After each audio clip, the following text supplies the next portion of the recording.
4 PM news network में दोस्तों आपका स्वागत है। मैं हूं आपके साथ राशिद ज़हीर। बड़ी दिलचस्पी रही होगी आपकी कि 102 सीटों में आखिरकार हुआ क्या है। भास्कर ने छाप दिया कि लगभग 48 सीटें आ रही हैं इंडिया गठबंधन की और एनडीए गठबंधन को 40 से 42। वहीं से कयास ये उठने लगे कि आखिरकार उत्तर प्रदेश में नहीं, राजस्थान में नहीं, बिहार में नहीं, महाराष्ट्र में नहीं, कहाँ कहाँ नुकसान होने जा रहा है एनडीए गठबंधन को और कहाँ कहाँ फ़ायदा हो रहा है इंडिया गठबंधन को। उत्तर प्रदेश की बात मैं आपसे दूसरे एपिसोड में करूँगा, लेकिन मैं आपको राजस्थान लेकर चलना चाहता हूँ। राजस्थान में 12 सीटों पर दोस्तों चुनाव हुआ है और वहाँ हालात ये हैं कि 8 सीटें इंडिया गठबंधन की तरफ पूरी तरह से झुकी हुई हैं। मैं आपको सीट दर सीट थोड़ा सा आंकड़े बताने की कोशिश करूँगा, एक ओपिनियन बता सकता हूँ, क्योंकि मेन रिजल्ट तो 4 तारीख में आएंगे जून में। तो दोस्तों वहाँ 12 में से 4-8 का मामला ऐसा फंसा हुआ है कि 8 सीटों में इंडिया गठबंधन यानी कि कांग्रेस, मेनली तो वहाँ कांग्रेस ही है, आरएलपी पार्टी है, वो 1 सीट पर लड़ रही है, नागौर पर, हनुमान बेलीवाल। तो वहाँ पर किस प्रकार से सचिन पायलट की मेहनत ने, अशोक गहलोत के जाने ने लोगों के अंदर क्या क्या बातें भर दी हैं, वो मैं आपको बताने के लिए हाजिर हुआ। 25 सीटों की 25 जो है दोनों बार से भारतीय जनता पार्टी जीत लेती थी। एक हनुमान बेनीवाल थे, वो भी उन्हीं के पास हो जाते थे, 24+1। लेकिन अब हालात ये हैं कि अगर मैं आपसे बात करूँ कि साहब राजस्थान में हुआ क्या है, राजस्थान के अंदर कुछ मुद्दे ऐसे हैं। पहली बात तो वहाँ वोट परसेंटेज गिर गया। कुछ कह रहे हैं लाभ साहब कि गर्मी की वजह से गिर गया। गर्मी तो 2019 में भी थी, लेकिन उस ज़माने में पुलवामा की जो आग थी वो ज़्यादा परखड़ थी। हुआ यूँ है दोस्तों कि राजस्थान के अंदर जो जाट समुदाय है वो भारतीय जनता पार्टी से नाराज़ है, वसुंधरा राजे से की वजह से नाराज़ है। कुछ वजह हैं जो मैंने लिखी हैं, वो मैं आपको दिखा देता हूँ। एक वजह ये बताई जा रही है कि जो ओबीसी लिस्ट में, केंद्रीय ओबीसी लिस्ट में जाटों का जो नाम शामिल नहीं किया है। अग्निपथ, यहाँ फौज में बहुत लोग जाते हैं। राजस्थान का एक ज़िला तो ऐसा है, नाम जहन से निकल रहा है, देश में सबसे ज़्यादा फौज में जाने वाले लोग हैं। अग्निवीर जो एक बाकायदा की स्कीम है, इससे नाराज़ हैं वहाँ का युवा। दूसरी बात, जाट महिलाओं के साथ जिस प्रकार से दुर्व्यवहार हुआ है, हरियाणा से राजस्थान के अंदर भी काफ़ी ज़्यादा नाराज़गी है। चौथी बात, बृजभूषण के खिलाफ कोई कार्रवाई नहीं हुई। एक बात ये बताया जाता है कि वसुंधरा राजे के बारे में मैं पहले आपसे कहा कि वसुंधरा राजे नो डाउट राजपूत ख़ानदान से आती हैं, लेकिन जाटों के घर की बहू हैं। उनको जिस तरह, और गुर्जर की समदन भी हैं, उनको जिस तरह से दरकिनार कर दिया गया, वहाँ पे एक नाराज़गी जाटों में है कि हमारी बहू के साथ इस प्रकार का व्यवहार किया गया कि चीफ मिनिस्टर उनको बनाया नहीं गया, एक नए आदमी को चीफ मिनिस्टर बना दिया। जाटों की नाराज़गी ये है।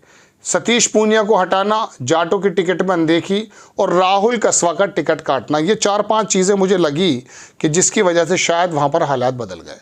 अब 8 सीटें दर्शकों मैंने अपने हाथ से लिखी हैं, वो मैं आपको दिखाना चाहता हूँ कि आखिरकार किस प्रकार से समीकरण बदल रहे हैं। 8 सीटें वो कौन सी हैं? आप अगर जाएँ तो मैं आपको बताऊँ, गंगानगर है, चुरू है, अलवर है, भरतपुर में संजना जाटव 25-26 साल की एक लड़की खड़ी कर दी है कांग्रेस ने। वहाँ दोस्तों मैं आपको बताऊं, जाटव वोट बहुत है और जाटव के अलावा वहाँ जाट वोट बहुत है। और वहाँ एक राजघराना है विश्वेंद्र सिंह का, वो जाट परिवार से आते हैं और उनका जाटों पे बड़ा ज़बरदस्त तरीके का वर्चस्व है। वो जाट और जाटव मिलने के बाद वहाँ स्थिति भरतपुर वो है दोस्तों जहाँ से भजनलाल शर्मा आते हैं, चीफ मिनिस्टर आते हैं। वहाँ पर स्थिति बदल दी है 25-26 साल की एक जाटव लड़की ने। भरतपुर में स्थिति ये है।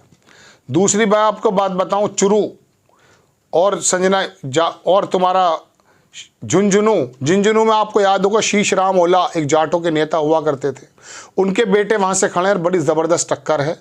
और वहाँ सचिन पायलट का भी काफ़ी ज़्यादा रोल है। और अब आप देखें सीकर के अंदर क्या है, वहाँ पे जो अमर राम करके हैं कोई, अब तक वो इलेक्शन में दिख नहीं रहे थे, लेकिन 2-3 दिन से उनका गिराव बहुत तेज़ी से हुआ। और बल्कि अगर आपको मालूम हो कि वहाँ फलौदी सट्टा बाज़ार भी है, वहाँ सट्टे बाज़ार की अगर कोई जानकारी रखता हो तो 30 पैसे के रेट, यानी कि उस सीट को बिल्कुल जीता हुआ दिखाई दिया जा रहा है। सीकर लग रहा है कांग्रेस के पक्ष में। दौसा वहाँ पर मुरारी लाल मीणा को खड़ा कर दिया है। वहाँ गुजर और मीणा आपको मालूम है, मेव, गुजर, जाट और ये गुजर, ये जो मीणा जाति है, ये 3-4 बिरादरियाँ ऐसी हैं जो इकट्ठे होकर के कांग्रेस को सपोर्ट कर रही हैं। मुरारी लाल मीणा जो है वहाँ पर कांग्रेस आई की तरफ से और पायलट कैंप से आते हैं। उनकी तरफ गुजर और मीणा का समीकरण इतना ज़बरदस्त बन रहा है कि दौसा सीट भी हाथ से निकल रही है। जयपुर रूरल के अंदर अनिल चोपड़ा, आपको याद होगा कि ये यूनिवर्सिटी से निकल कर आए थे नेता। इनके बारे में तो सचिन पायलट ने पूरी की पूरी अपनी जितनी भी सलाहियतें फूंक कर रख दी हैं और जयपुर ग्रामीण के अंदर वो खुद जमे रहे इनको जिताने के लिए। और नागौर की बात यह है कि नागौर तो पिछली बार भी हनुमान बेनीवाल ने जीत लिया था। हालांकि वहाँ से शायद वो राज परिवार से दिया मिर्जा जो हैं वो आ रही हैं, जो वहाँ पे डिप्टी सीएम भी है मेरे ख्याल से, मुझे कंफ्यूज हूँ, लेकिन हनुमान बेनीवाल को सीट दे दी गई गठबंधन के एतबार से। ये 8 सीटें ऐसी हैं दोस्तों जो राजस्थान के समीकरण को बदल रही हैं। अब 12 में से 8 अगर मिसाल के तौर पे कांटे की लड़ाई में एज कांग्रेस को है तो अंदाज़ा कर लीजिए कि राजस्थान के बारे में तो ये 25 की 25 का इरादा करते हैं और मिलती भी हैं। मध्य प्रदेश के भी हालात ऐसे ही हैं कि 28 सीटें इनको मिल जाती हैं, एक नकुलनाथ की छोड़ दी जाए तो छिंदवाड़ा। तो दोस्तों बात यह कि राजस्थान इनके हाथ से निकल रहा है। 12 में से 8 सीटें।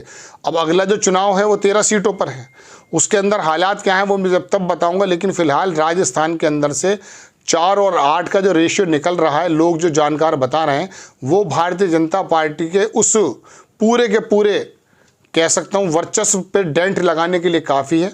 पायलट काफ़ी मेहनत कर रहे हैं। मैंने आपसे कहा ना, ये जाट बिरादरी जो वहाँ से नाराज़ हुई है, खिलाड़ियों की वजह से नाराज़ हुई है, ओबीसी की वजह से नाराज़ हुई है।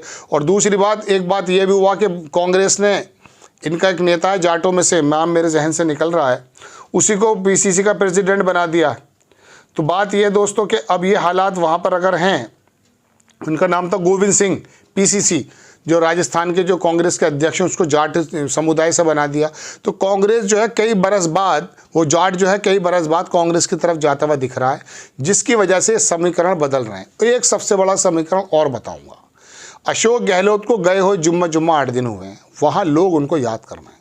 वो चिरंजीवी स्कीम हो या सिलेंडर की स्कीम हो, स्वास्थ्य की स्कीम, कोई भी स्कीम हो, उसको लेकर लोग ये याद कर रहे हैं कि अशोक गहलोत काम कर रहे थे। उनसे गलती हो गई।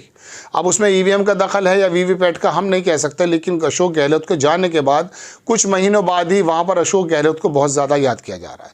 अशोक गहलोत ने भी इस पूरे रीजन के अंदर, चूँकि यहाँ पर मैंने आपको बताया था कि वो सैनी समाज से आते हैं, माली समाज से आते हैं, उन्होंने भी, उसका वोट भी काफ़ी है, वो भी काफ़ी घूमे हैं। हालांकि सचिन पायलट की सीटों पर ज़्यादा नहीं जा पाया, ऐसा सुनने में आया है, लेकिन जहाँ जहाँ सैनी माली हैं वहाँ पर अशोक गहलोत की वजह से वोट उनको पड़ रहा है। तो दोस्तों राजस्थान से खबर भारतीय जनता पार्टी के लिए बिल्कुल ठीक नहीं है। 12 में से 8 सीटें लगभग उनके हाथ से निकल रही हैं। आपको खबर कैसी लगी अपनी राय कमेंट्स बॉक्स में ज़रूर दीजिए। चैनल को सब्सक्राइब कीजिए, शेयर कीजिए। नेक्स्ट टाइम में किसी खबर के साथ हाजिर होता हूँ। जय हिंद।